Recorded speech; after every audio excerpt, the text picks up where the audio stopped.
fanazala alayhi Jibril min saatihi, saa hiyo hiyo Jibril akateremka kwa mtume sallallahu alayhi wasallam bihadhihi alaya, akateremka na aya hiyo, arrijalu qawwamuna ala nisa, kwamba wanaume ndio wasimamizi juu ya wanawake.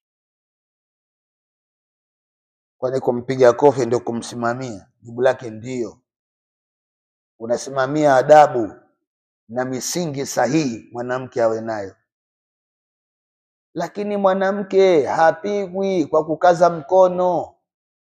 Baba, mkono wako umefanya mazoezi mpaka umekuwa na sugu, ndio unaenda kumpiga ngumi mtoto wa kike, si unamuua, unamuumiza. Unaenda kumtoa ngeu, unaenda kumtoa maturu. Mwanamke hapigwi hivyo. Wale watu wa Tanga wanasema mwanamke hupigwa na kipande cha leso. Unajua leso? Leso unajua shehe? Haya. Leso ni kitu kigumu sana, lakini rahisi sana. Ukisikia leso, watu wengi wamezoea leso ni kile kitambaa cha kufuta jasho. Sio. Leso ni kipande cha kanga. Kanga, hizi kanga mnasikia, ndio huitwa leso. Salie mtume bwana. Na Kiswahili pia naye msomeshwe humu Kwa hivyo yani musallatuna fi umuri nisai wa ta'dibihinna, kwamba hawa wanaume ni wenye kupewa kazi ya mambo ya wanawake na adabu zao. Kazi hizi wamepewa wanaume. Kazi gani hizi? Fi umuri nisa, kwenye mambo ya wanawake yote wasimamizi wao ni wanaume. Wa ta'dibihinna, na kuwafunza adabu.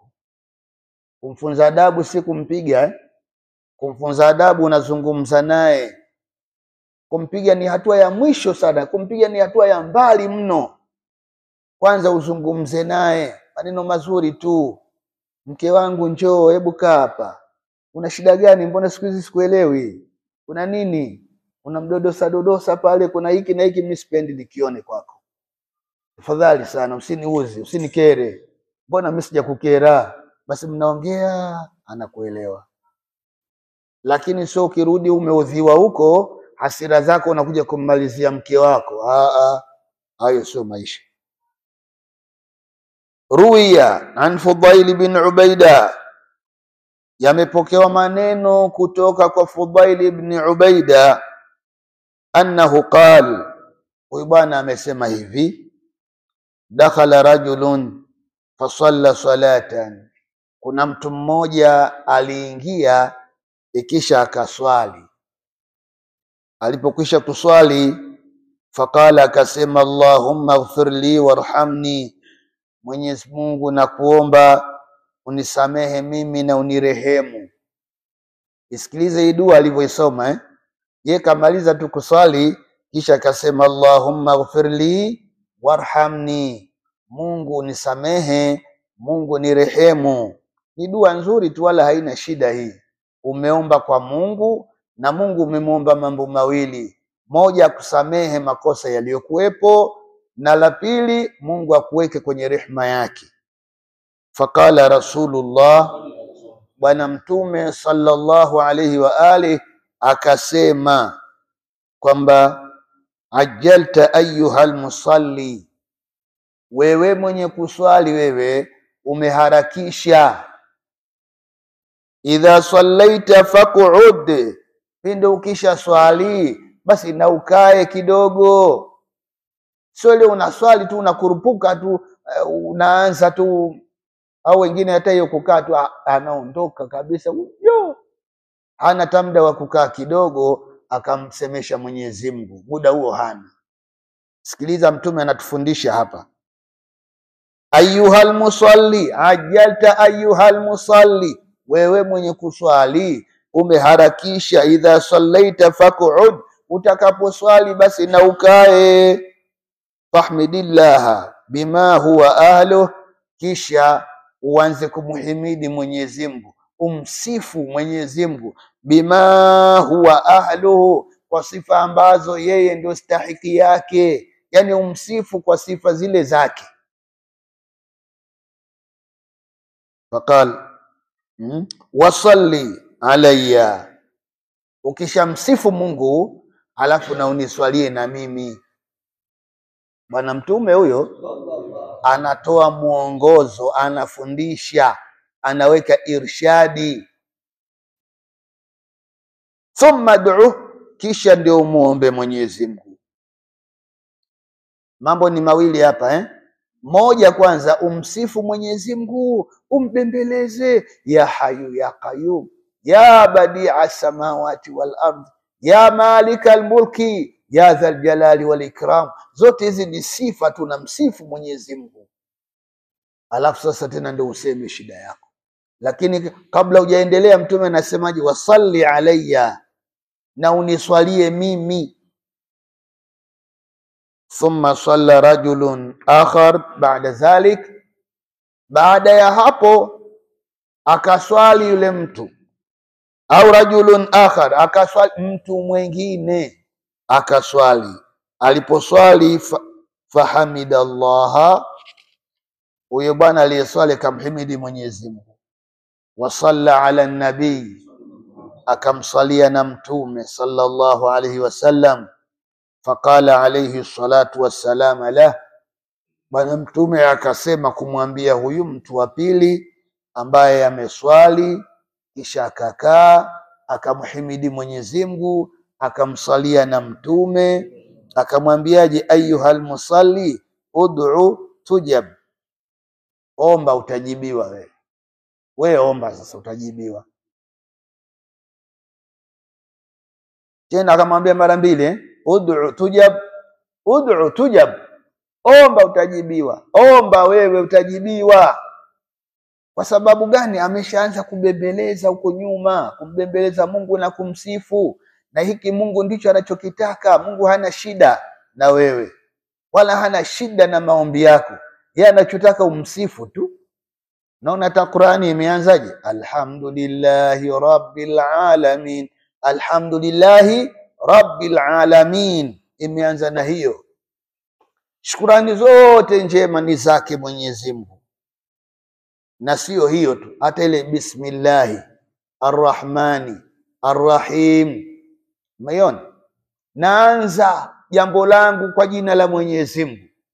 Mwenyezi Mungu gani? Arrahman, hiyo ni sifa. Arrahim ni sifa. Alhamdulillah, namshukuru Mwenyezi Mungu rabbil alamin, mola wa viumbe vyote. Hizi zote bado ni sifa, tunamsifu Mungu na kumhimidi. Tena unaambia maliki yaumiddin, maana sifa, wewe ndio mfalme siku ya kiyama. Iyyaka na'budu, wewe Mungu ndio tunayekuabudu, bado unaendelea kumbembeleza na kumsifu. Wa iyyaka nasta'in, na msaada tunautaka kwako, tunaomba msaada kwako. Yaani hapo unamthibitishia Mungu kwamba mimi sina mwingine wa kumtaka msaada ila wewe. Ukishamaliza kumsifu ndio unamuomba sasa, ihdina siratal mustaqim, tuongoze ile njia iliyokuwa nyooka. Unaona, haya ni maombi sasa, lakini baada ya sifa. Na hivi ndivyo anavyotufundisha Bwana Mtume sallallahu alayhi wa ali, ni kwamba ukitaka kuomba usikurupuke tu unaomba mikate na maparachichi, wakati mwenye mikate na maparachichi wenyewe hujamsifu hata kidogo. Hata hapa duniani, dunia hii tu ya kawaida, unakwenda kwa mzee Saidi pale, una shida zako, basi usianze kukurupuka tu, mzee nimekuja sasa, hebu niazime 1500. Hebu mpambe kidogo, mzee kanzu yako leo imetakata, piga maneno kidogo, afu unamshushia mzigo. Mwambie, bwana mzee, pamoja na haya tulizozungumza, lakini hebu njoo tutoke chemba kidogo. Nini bwana? Leo hali sio mbaya, sio nzuri leo, hebu fanya kitu kidogo. Itakuwa ni rahisi mno kuliko ni mtu unakutana naye tu, sasa iko hamna. Hiyo sio rahisi kupata. Mwenyezi Mungu Subhana pia naye kwanza anapenda kusifiwa Mungu, na ni haki yake, kwa sababu sifa anazo. Wewe tukusifu, una sifa gani? Lazima uwe na sifa ndio utasifiwa. Kama vile Bwana Mtume Muhammad sallallahu alaihi wasallam anasifiwa kwa sababu sifa anazo. Wewe ukiona watu hawakusifu ujue sifa huna. Sasa watasema nini? Jamani, marehemu tusimseme vibaya. Sasa tuseme nini sasa? Kuna mtu kafa, lakini tunaambiwa tusiseme yale mabaya yake, si ndio? Tutaje yale mazuri yake. Huyu mtu huyu mazuri hana, tunataja nini? Utakuta watu wamenuna tu, wamekasirika, kila mtu kanyamaza kimya. Sasa tuliambiwa tusiongeongee mambo ya marehemu. Ala, ana nini kwani? Anaanza. Kwani ana nini? Mtu anakulazimisha lazima useme tu. Bwana tuyaache hayo, lakini alikuwa jambazi. Si tayari ushasema. Mtume sallallahu alaihi wasallam ana sifa zinazostahili kusifiwa, na anasifiwa na ataendelea kusifiwa mpaka siku ya Kiyama. Kadhalik man sami'a ismi, Bwana Mtume anasema vile vile mtu ambaye amelisikia jina langu, fasalla alayya, na akaniswalia mimi, istajaba Allahu kulla duaihi, Mwenyezi Mungu atamjibia dua zake zote. Ofa hiyo. Maneno haya anayasema Bwana Mtume mwenyewe, kwamba mtu ambaye amesikia jina langu, yani ile kusikia jina tu, alafu akaniswalia mimi, basi Mwenyezi Mungu atamjibia dua zake zote.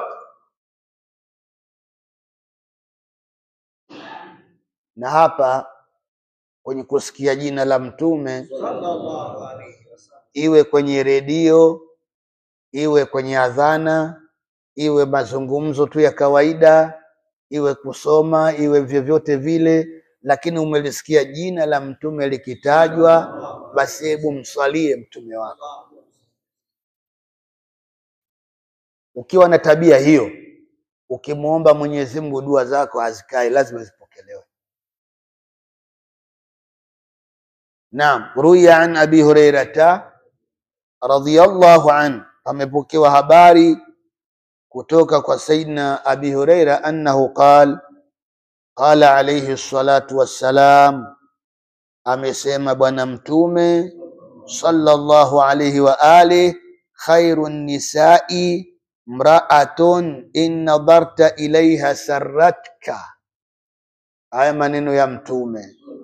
Amesema hivi, mwanamke aliye bora, sio mzuri, mwanamke aliye bora, in nadarta ilaiha sarratka, pindi utakapomtizama atakufurahisha.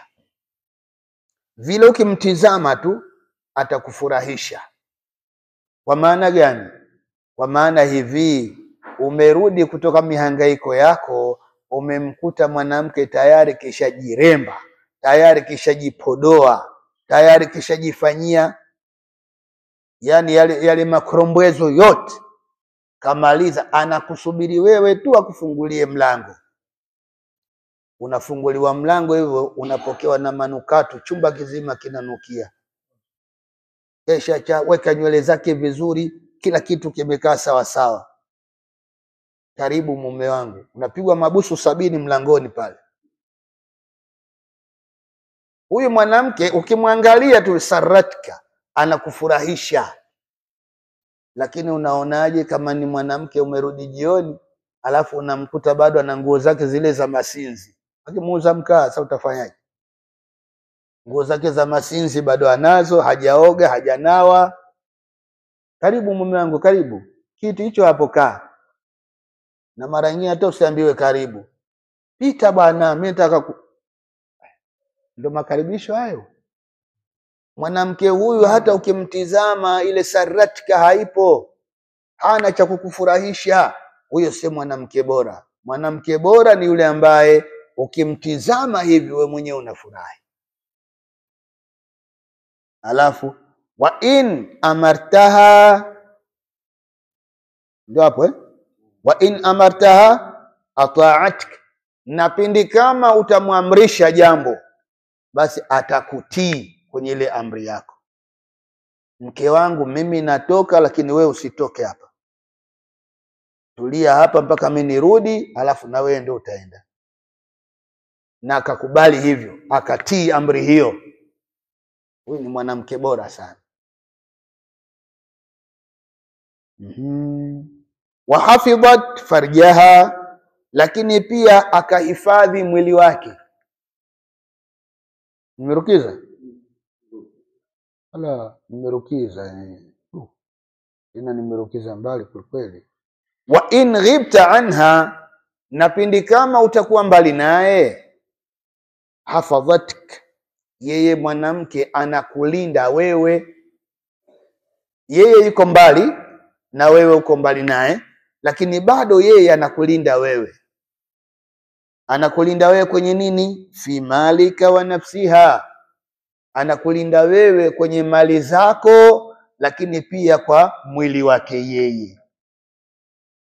Kuna mwanamke mwingine wewe ukiwepo, wewe mume ukiwepo, ndio anavaa vizuri mpaka anafunga hivi kabisa, yani amekuwa kama mwanamke mwenye kujistiri kweli kweli. Ukitoka tu naye katupa kwa hayo manguo, anatoka mpaka huko barazani, kichwa kiko wazi. Utaratibu sio huo. Utaratibu wa mwanamke akitoka ndani ya nyumba yake ndio ajistiri mwili wake, afunike mwili wake. Kwa sababu gani? Anamuhifadhia mume wake. Kama ni kuonwa mwili huu, uonwe na nani? Na mume wake. Ila akiingia ndani ya nyumba yake sasa ndio anatupa yale majoho, tupa kila kitu. Sasa pale anabakia na nguo nyepesi, anakusubiri wewe urudi, nyepesi kabisa. Ukirudi tu sasa, leo ndo unanitega. Nasema nakutega. Unataka usitegwe? Na mazungumzo haya hayaendi mbali haya. Umenitega, nimekutega. Sawa. Mimi natangulia. Naambia nakuja, unanitisha. Unanitishia nyao mimi. Utakuta mambo yanakwenda vizuri na maisha yatakaa sawa sawa, kwa sababu yeye anahifadhi mwili wake kwa ajili yako. Anahifadhi mali zako kwa ajili yako. Huyu ndio mwanamke Mtume sallallahu alaihi wasallam amemsema mwanamke bora. Tumalizie hapa. Thumma tala alayhi salatu wassalam, kisha Mtume akaisoma aya hii. Baada ya kumaliza maneno haya akaisoma aya hii, ar-rijalu qawwamuna ala nisa, kwamba wanaume ni wasimamizi juu ya mambo ya wanawake. Jambo hili halipingiki hata katika mila na desturi. Bado mwanaume ana nafasi yake, hata kama akiwa ni mtoto mdogo mwanaume, alafu wamama wako wengi, bado huyu mtoto mdogo mwanaume huyu hadhi yake iko juu sana, pamoja na udogo wake, bado ni mwanaume. Na kuna mambo yatawashinda, ambia wewe nani, hebu fanya hivi, yule mtoto wa kiume ndio atafanya hayo. Kwa hivyo mwanaume, usijisahau kwenye nafasi yako ya wanaume. Usijifanye na wewe mwanamke ukabebewa nafasi yako na wanawake. Simama kwenye nafasi yako vizuri, tunza familia yako vizuri, tetea haki ya watu wako wa nyumbani kwako, na haki zako upewe, lakini na wao pia naye haki zao wazipate kwako. Tutue hapa insha Allahu taala. Mwenyezi Mungu akipenda tutakuja kuanzia hapa يعني مسلطون على تأديبهن وأمورهن. اللهم اغننا بالعلم وزينا بالحلم، جملنا بالعافية واكرمنا بالتقوى.